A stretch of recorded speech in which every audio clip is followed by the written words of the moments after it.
Yeah. So I'm joined by Jack Fenton from Make Your Mark. A lot of people who work within the dog industry, if they don't know you, they've at least heard of you. Hopefully good things at least. Yeah, yeah, definitely good things. But for owners who are watching this, listening to this, they may not have heard of you because they live completely different part of the country or whatever. So could you just introduce yourself, tell us a little bit about yourself. Brilliant. So my name's Jack. I've been working with dogs now for about 6 years. Only been doing kind of pet dog stuff for it'll be coming up 2 years in February. So my background is assistance dogs. That was kind of what I used to work with. So now I mainly do behavior work. So I will mainly do kind of behavioral modification. The dogs I work with tend to be reactive. So it'll be stuff like dogs who might be uncomfortable with people in their space or dogs in their space, and they might bark and lunge to kind of deal with that. I also work with quite a few dogs who resource guard. So they will guard various resources in a variety of different ways. And I do a little bit of separation anxiety work.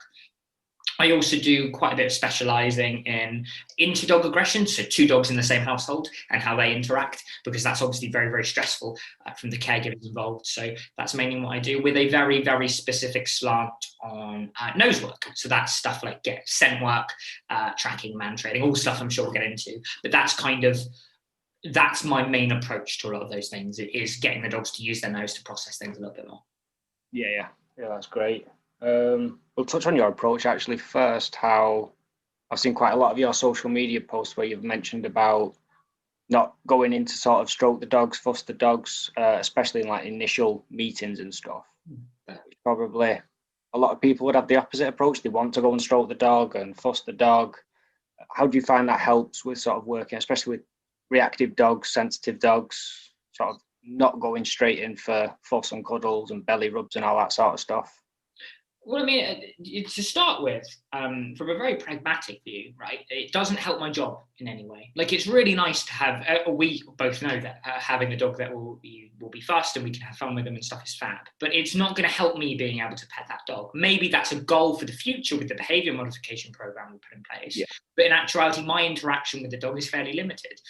How it helps is that my core belief is that I want to be led by the dog as much as possible, right? So I want to sit there and look at the dog and go, that dog is 100% comfortable with me before I'd even think about interaction. And a lot of the time when I work with an anxious or reactive dog who's just met me for the first time, a lot of the time we'll meet at our training venue. So it's a completely neutral ground. It doesn't mean anything to the dog. I'm there to observe them. I'm there to kind of look at their body language and assess them. And I can't do that if I'm in the mix with them.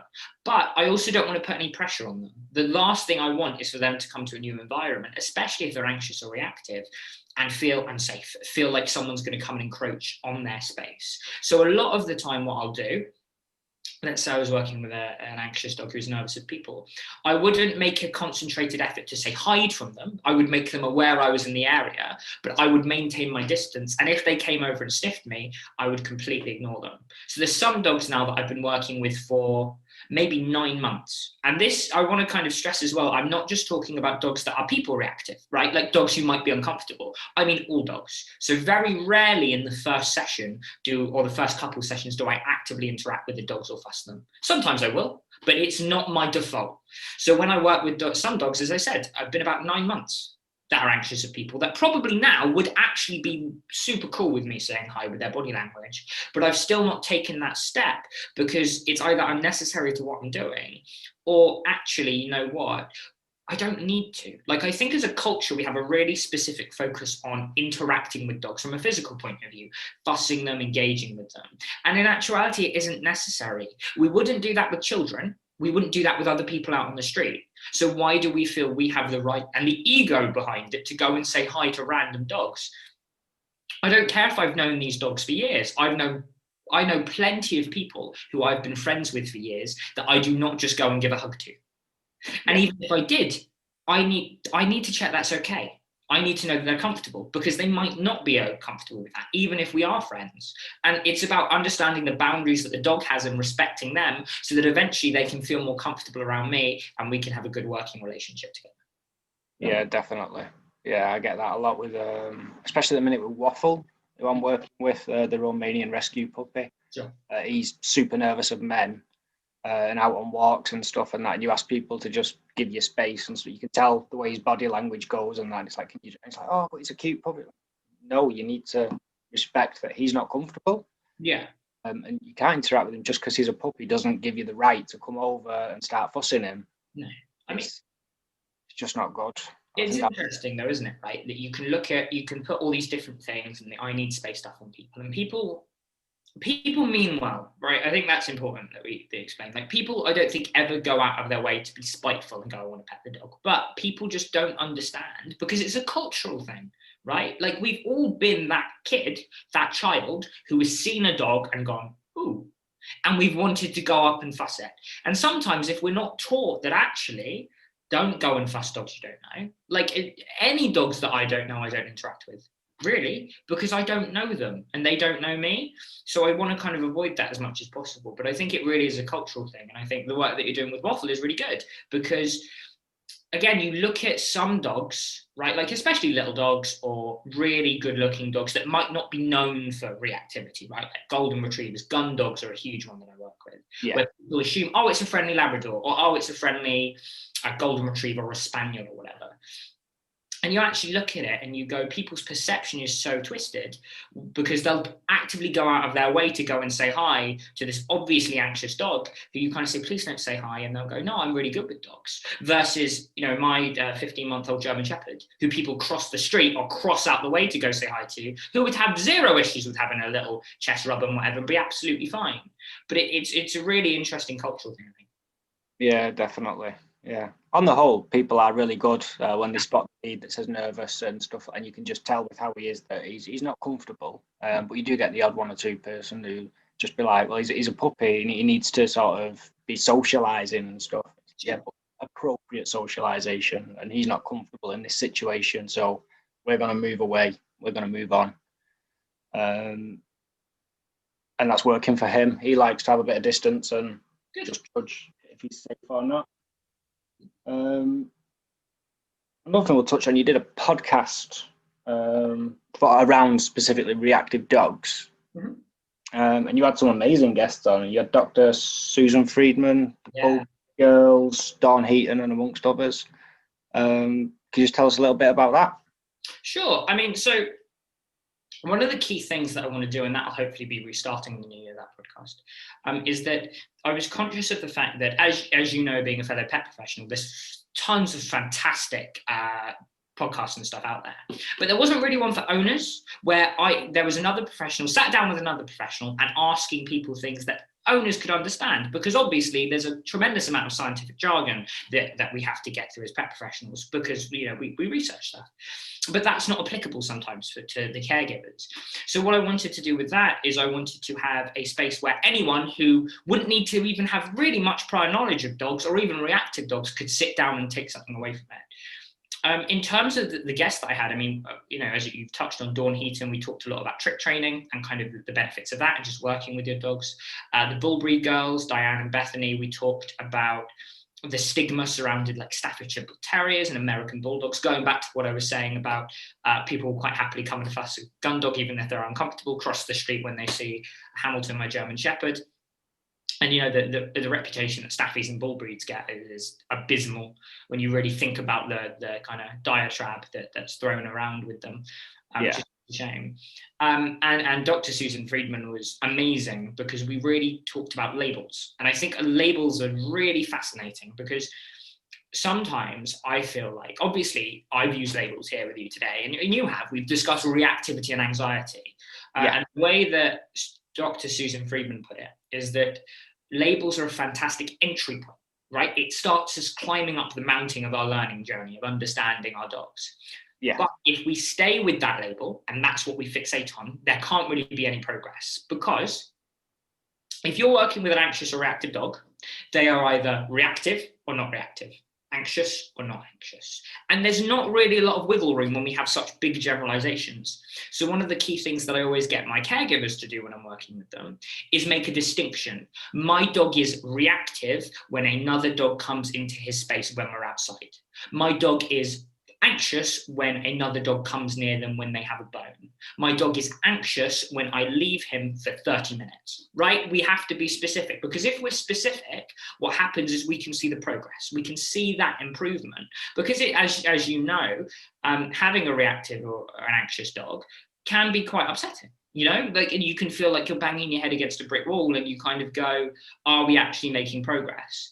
And I think sometimes that if we view things through the lens of just purely a reactive dog and an anxious dog, what ends up happening is we miss that progress. We miss those steps where we can go, well, you know what, actually, my dog was reactive, let's say 6 months ago, to dogs 30 meters away. Yeah. But now they are actually only reactive 5 meters away. Or my dog used to lunge and snap and bite other dogs that came into the space when they had their tennis ball, but now might only give a little growl and move away.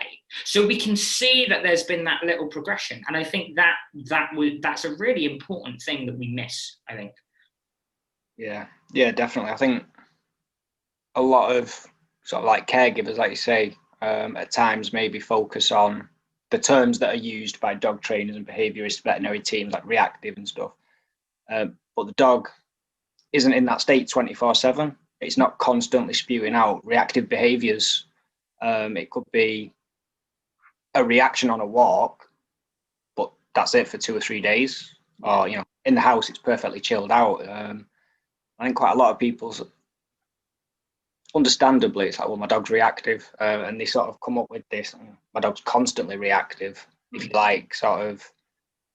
And it's more focusing on the negatives of, well, what my dog can't do, rather than what my dog can do and what are the positives, what are the great stuff that my dog can do. I think that's something that I talk about a lot with like my sort of clients and stuff who have nervous from reactive dogs. It's definitely like, well, this has happened, that's happened, but also this has happened, which is really good. This is positive. We've got closer to another dog, or it's, say, like Kia. She's like a Jack Russell Cross Lurcher, and bless her, she's scared of the world. But today on a walk, she actually approached an unfamiliar dog, and they had a little bit of a sniff and stuff like that. I was like, that's amazing, because some days she will literally just turn around and go home. Like, nope, not having it. So it's like, it's getting people to see what these dogs are capable of, rather than what they're not capable of.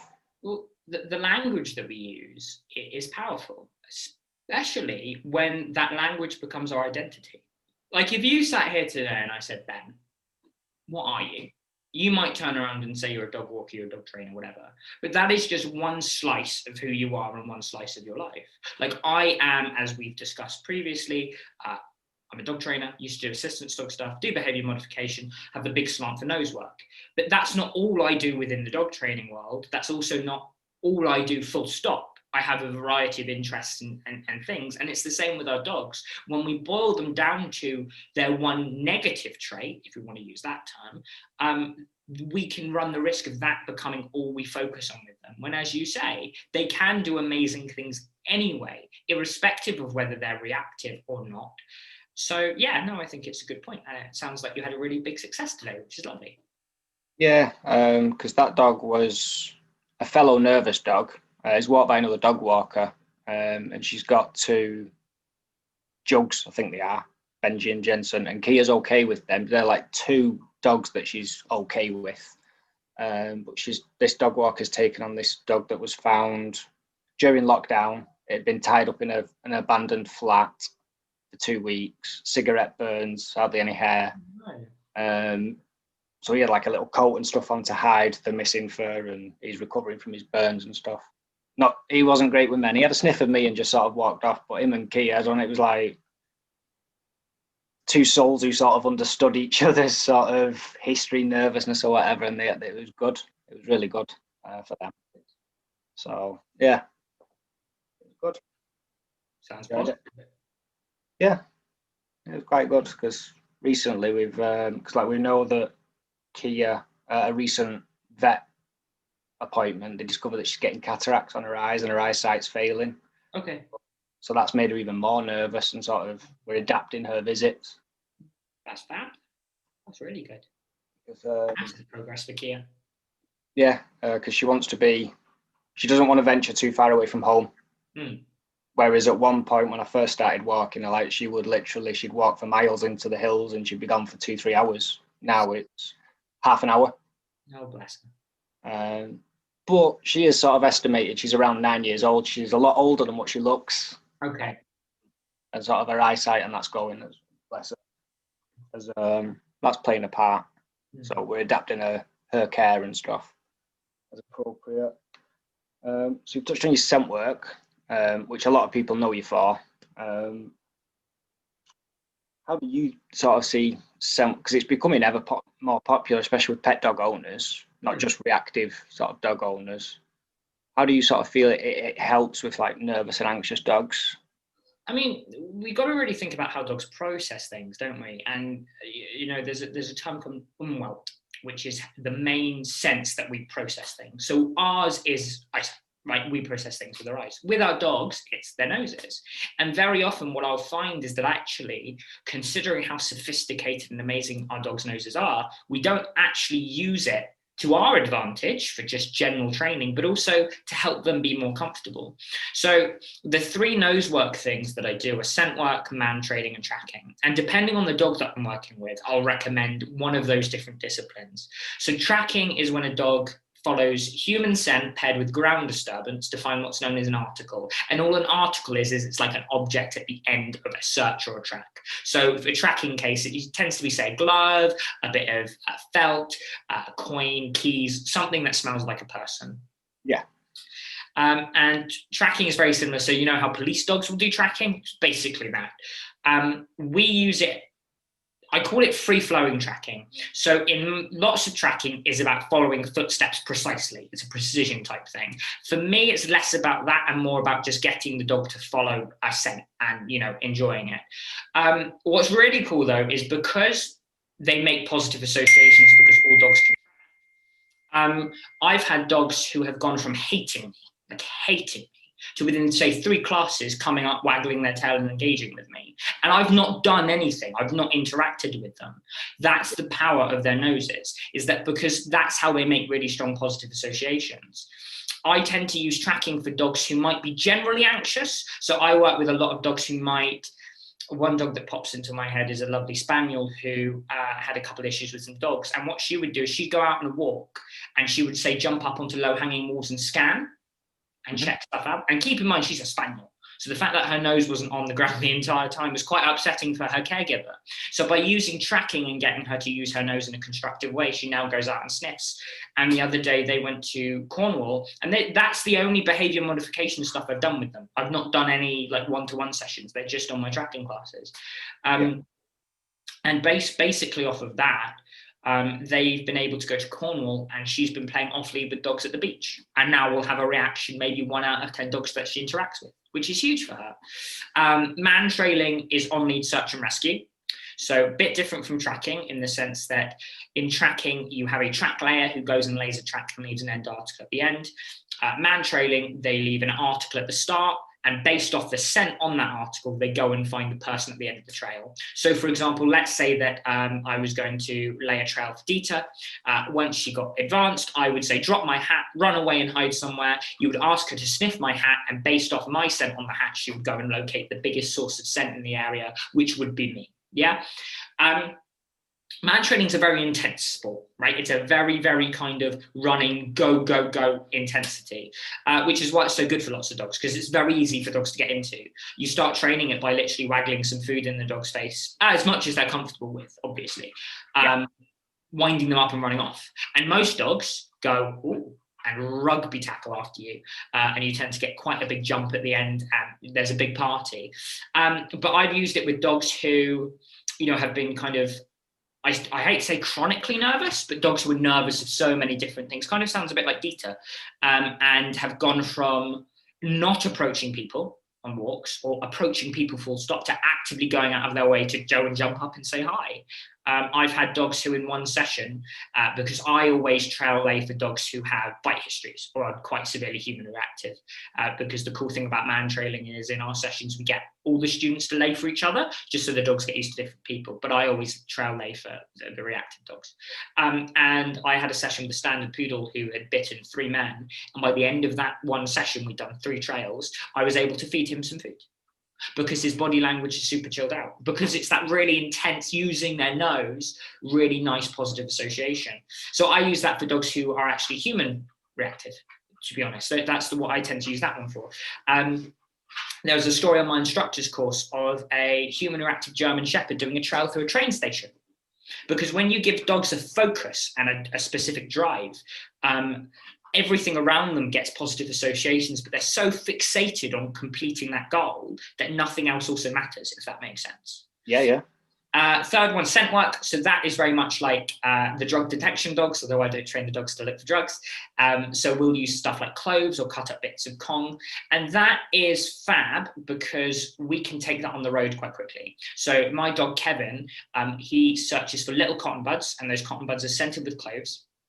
And I will say, go put them out in an environment and I'll ask him to search. And so what he does is he searches the area, he scent IDs it, so he looks for the clove scent and discriminates that versus all the other scents in the environment. And then he does what's known as an indication, which is for him a down, but it can be any behavior really.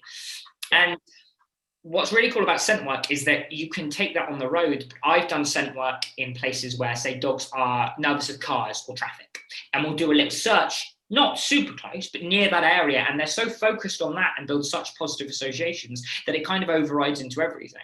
Like the dogs who come to my classes develop really good relationships and feel really confident and comfortable with all the other people in the class, whether they're, human reactive or not, without those people interacting with them. Because that entire environment is so heavily associated with positive stuff that they just kind of almost can't contain their joy. It's really nice to see. But getting your dogs to use their nose anyway, no matter what, is good. You don't need to do a constructed sport for it. Just getting your dogs to search for food in the garden or hide treats around the house or anything like that is going to benefit them. The more you do out on walks as well, the better. So my scent work students will take little Kilner jars of clove scented articles and hide them on a walk and get their dog to go search, or might go and do a bit of tracking in an area where there's lots of dogs, so the dog's already focused, or might do a trail if they're a little bit uncomfortable with people. I've had some people, after they've done a lot of the work, obviously, go and do a trail in, say, a supermarket car park or something, where there's going to be people. And the dogs are so focused on the task that actually they do build positive associations. It's not about flooding them and us going, right, they go, oh my God, I'm surrounded by all this stuff. It's about them building those nice positive associations with that environment by doing something fun and something they can all do, because all dogs can use their nose, all dogs can track, all dogs can find things. It's just about tailoring it to the dog. Yeah. Going back to sort of man trailing, I actually did the introduction to man trailing with Dawn Heaton at Preston with Dieter. I took Dieter. Oh, cool. And she was the only dog on that day who cheated. It was her last go of the day, and I can't even remember who it was who ran from us for us to find. And obviously they'd like zigzagged and sort of gone all over and hid. And she was doing well. She was really going down nose to the ground. And then it was like, really, the trail should have sort of gone round here and then round this little bit of a path and so. And she spotted the person over there. She's like, boom, just went. Got that off. Yeah, I know where they are, so I know where the food is. Bang, and went. She was amazing. All the other dogs like completely followed exactly where the person went. But Dita's like, oh, I know you're there. Bang. She's just smarter then, isn't she, really? She's just cutting corners and going, I know what I want, I'm going to go get it. But no, I can imagine when you did that with Dita, you saw some really nice positive effects.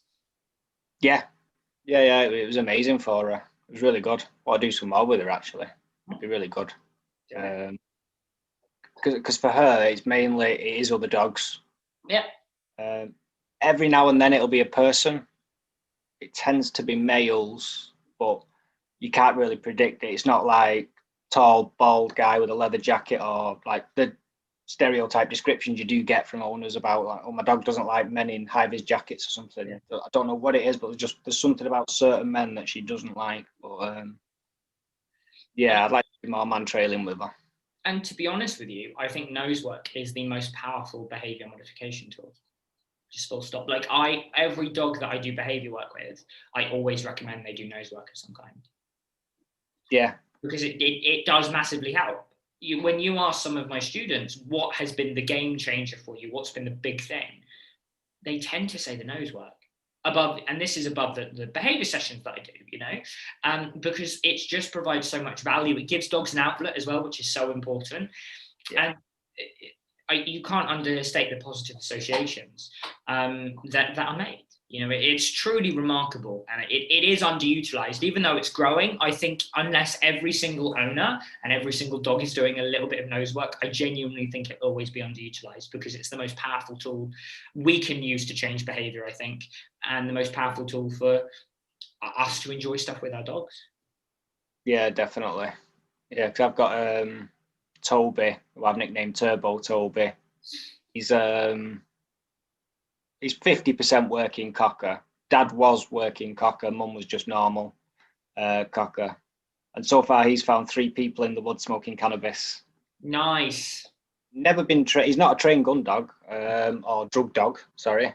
The first one was an elderly gentleman. Nice.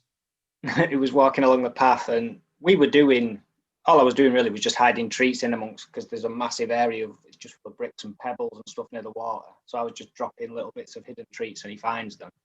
And his nose went up in the air, and he had a little bit of a sniff, and boom, gone. And I thought, being Toby, it's probably going to be a squirrel or a bird. No. Next thing, there's like gentlemen shouting down at me, "Are you going to arrest me?" I was like, so I went up, and Toby just sat deadpan right in front of him. He never tried to bite him, didn't try and jump up. He just sat, just staring at him, and occasionally letting me know where he was. And it turned out this gentleman said like he had arthritis in his hips and his hands and his knees, and he smokes a little bit of very basic cannabis just to help with the pain. But his wife didn't like it, so he walked around the woods to have it just to help with his pain. But he thought that Toby was a drug dog. Drug detection dog, just wait. That's quite funny, actually. I think the second one, that was like a guy in his 20s or whatever. He was well off the beaten path in the woods, well off the beaten path, and Toby had... And all I heard was this voice in amongst all these trees and bushes. It was, "You've got me. It's only a joint." Oh, not another one. Oh, no. Toby's ruining everyone's day. Yeah, and then I think it was it this week or last week? And it was a guy not that far into the woods either, really. Wasn't that far away from the car park. And he went straight to him. But this gentleman was with his little lad. And his little lad said, like, "Daddy, that man's dog knows that you're smoking a joint. Is he a police dog? Are you going to get arrested?" I was like, damn it, Toby. Honestly. Good nose, though. He's got a phenomenal nose. Absolutely phenomenal. He's far better than what I'm capable of training him to do at the minute. His natural abilities are phenomenal. Sounds like a good guy. Good dude. It's amazing what they're capable of. Even untrained as well. Like, just natural ability is amazing. When you just let them work, it really is astounding. Yeah. What he would be capable of, say, like in the hands of, say, someone like you or Robert Hewins or whatever, I wouldn't even like to think. He'd be phenomenal. Be a good lad. Absolutely phenomenal. Yeah. So sort of following on from that, I know like you've touched a little bit on Kevin, who you do some... No, that sounds wrong to say some, but yeah, you do scent work with him, don't you? Yeah. And he's a French bulldog? Yeah. Correct, yeah. Yeah. I don't know why then for a minute then I had in my head, is he a Boston Terrier? I don't know why. A total brain fart moment. They do look very similar. And I know you've done on your sort of like social media and stuff a few times, you've done posts and that about how people perceive French bulldogs to be the clowns of the dog world, and they're untrainable and just idiots and stuff like that. But you've got him to quite a high standard really within scent work, haven't you? Yeah, I mean, he's a really interesting dog because French bulldogs, as you touched on, are dogs that are given a very unfair stigma. They are treated as handbag dogs. They are treated as dogs that will lay on the sofa and just snore all day and don't actually like doing things. And that's actually further from the truth. Every single brachycephalic dog, to be honest with you, so Boston Terriers, Bulldogs, whatever, are all quite actually drivey dogs when you find the right motivation. And the cool thing about Kevin is that Kevin has always wanted to do stuff. He's always wanted to do work. And scent work for him was such a huge thing. I mean, he does tracking as well. He's done a bit of man trailing, but he loves scent work the most. And so we've competed in online trials, and we've done fairly well for ourselves, or he's done fairly well for himself. And yeah, I think that, you know, he is a prime example of that nose work can be for any dog or anyone. You know, like he is not the quintessential. When people say scent work, your mind goes to gun dogs or German shepherds or something like that. He's not the first breed that pops into your head, but he's proven that actually any dog can do it, and any dog could actually work at competing at it as well. Because if he can with his strange behaviors, then any dog can. But no, he makes me proud every day because he's a dog who theoretically shouldn't be able to do anything if we go by the general kind of culture of what a French bulldog is, both from owners and dog trainers as well. You know, like most pet professionals don't think that French bulldogs can do stuff. And it's nice that people can take a look at him and his accomplishments and, fingers crossed, rethink that a little bit. You know, be it they have a French bulldog or a brachycephalic dog and they want to do more with them and realize that they can, or other pet professionals go, you know what, maybe we can do something with these guys as well. So yeah, my goal with posting content with Kevin is just for someone to sit there and go, that's pretty cool. You know, that they go, wow, that changes their perception of it a little bit, even if it's just slightly, because I think that he is very good at, Kevin's got a lot of fans, not through anything I've done, but he has a lot of fans, bless him. And it's nice that people can see a dog like him doing what he's doing and go, oh, wow, they can do it. So yeah, because I know I shared a video the other week. I can't remember whose page it was on. And it was a French bulldog doing protection work. Yeah, I've seen that video. It was a good one. Yeah, and it was like, wow, you know, never be told that you can't do something just because, you know, you don't fit what should be. Like in that world, it should be Rottweilers and Shepherds and Dobermans and Malleys. But this little French bulldog, he was going for it, which is amazing. Yeah. And it just proves, especially if, like for owners maybe who they don't have gun dog breeds like your Labradors, your Spaniels, or like your Shepherds and stuff, who traditionally they do the scent work stuff. But you know, they can do it, and it doesn't have to be really extravagant and hundreds and thousands of pounds worth of equipment and stuff involved. It can be so basic, but you can advance it if you like, progress it gradually. I mean, to be really honest with you on the topic of equipment, because that is something that people will sit there and say, you know, oh, you need like a lot of equipment, you need to make a lot of investment. To be honest with you now, the equipment that I use is a Kellner jar, metal tweezers for getting the scent, cotton buds. I sometimes use plastic straws for hiding the scent in, and maybe just some like little pods that you can pop articles in. And to be honest now, that's it. And that's what a lot of the dogs that I do scent work with now use. Like it isn't something, in my opinion, that you need to go out and get a bunch of equipment and do a lot of preparation for, which I think holds people back from doing it constructively because they go, oh my God, I've got to get this and got to get that. But no, I think you're right. I mean, that French Bulldog doing protection work is so cool because it's so unusual. You do a double take when you see it and you go, really? French Bulldog?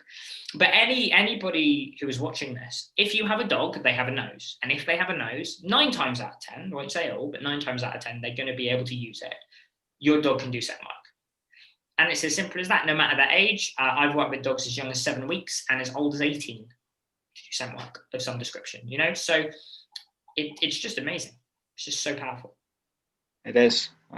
Especially I've found, because like I predominantly sort of work with like nervous, anxious dogs myself.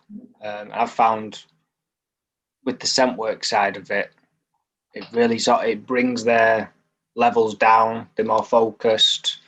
They're not as on edge and jumpy and like looking for the dog or the person or the child on a bike. It is a very, as like you say, underutilized sort of tool, really. That they're amazing at. The olfactory sense. Yeah. No, it would be.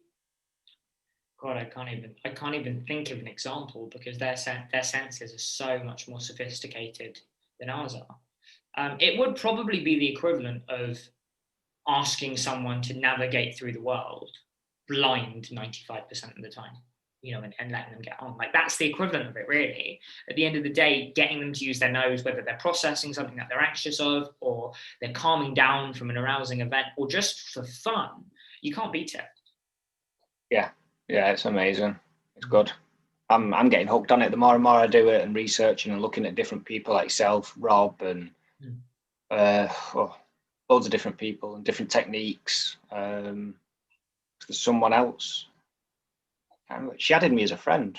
It's Enigma Man Trailing, I think. Yeah.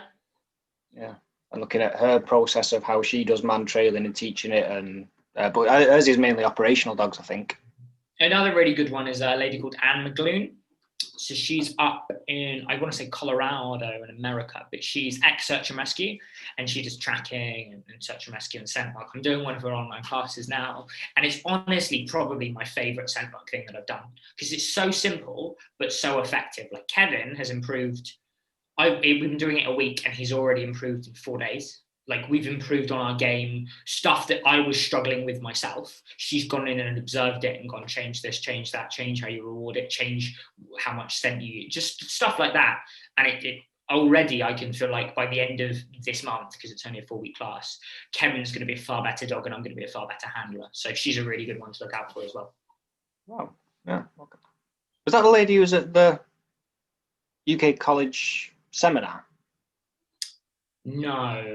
No, that's Adrienne, is it? I can't remember her name, but you're the search and rescue lady. Yeah. I went and did her workshop afterwards, and that was amazing. Yeah, that was so cool. But no, it's not her. Different lady. Yeah. No, I couldn't remember her name, but I can remember that she was American and she was search and rescue. Yeah. Because she went into loads of detail about, like, you know, if someone's down here and the wind's going that way. Yeah. It's kind of how the dog would completely miss it because the scent wouldn't just. That was mind blowing listening to her talk. No, that was great. That was a good day. That was a good seminar. Yeah, it was. Hopefully, Rob's able to put on another one next year or the year after. I'd love that. Hopefully. He did say, didn't he? He wanted it to become an annual thing. So yeah. Hopefully. Yeah. Right. I think that's it. So, where can people find you on, like, social media and stuff? Obviously, I'll put the links and stuff in the video on that when I post it. But so I have 2 Facebook pages. I have the Make Your Mark Dog Training and Behavior, which is my business page that I co-run with my partner, Jodie. And I've got my personal page, Jack Fenton -- Make Your Mark, which is what I post a lot more about kind of more in-depth behavioral stuff. I talk about Kevin a lot more on their scent work, things like that. If you wanted to join our group, we also have a group called Dogs of Dorset, which is in brackets then by Make Your Mark Dog Training, which is mainly, I'm based in Dorset, so it's mainly for people down there, but we have everyone in there who wants to come and take a look at the work that I do, because we post a lot of training videos and we post a lot of actual work with our students, so maybe that will bring some of you guys some value as well. Yeah, that'd be great. That'd be amazing. Well, thanks for your time this evening, Jack. It's been amazing to talk to you. No, it's been wonderful talking with you too. Yep, absolutely loved it. Thank you. No worries. Back soon. Bye-bye. Bye.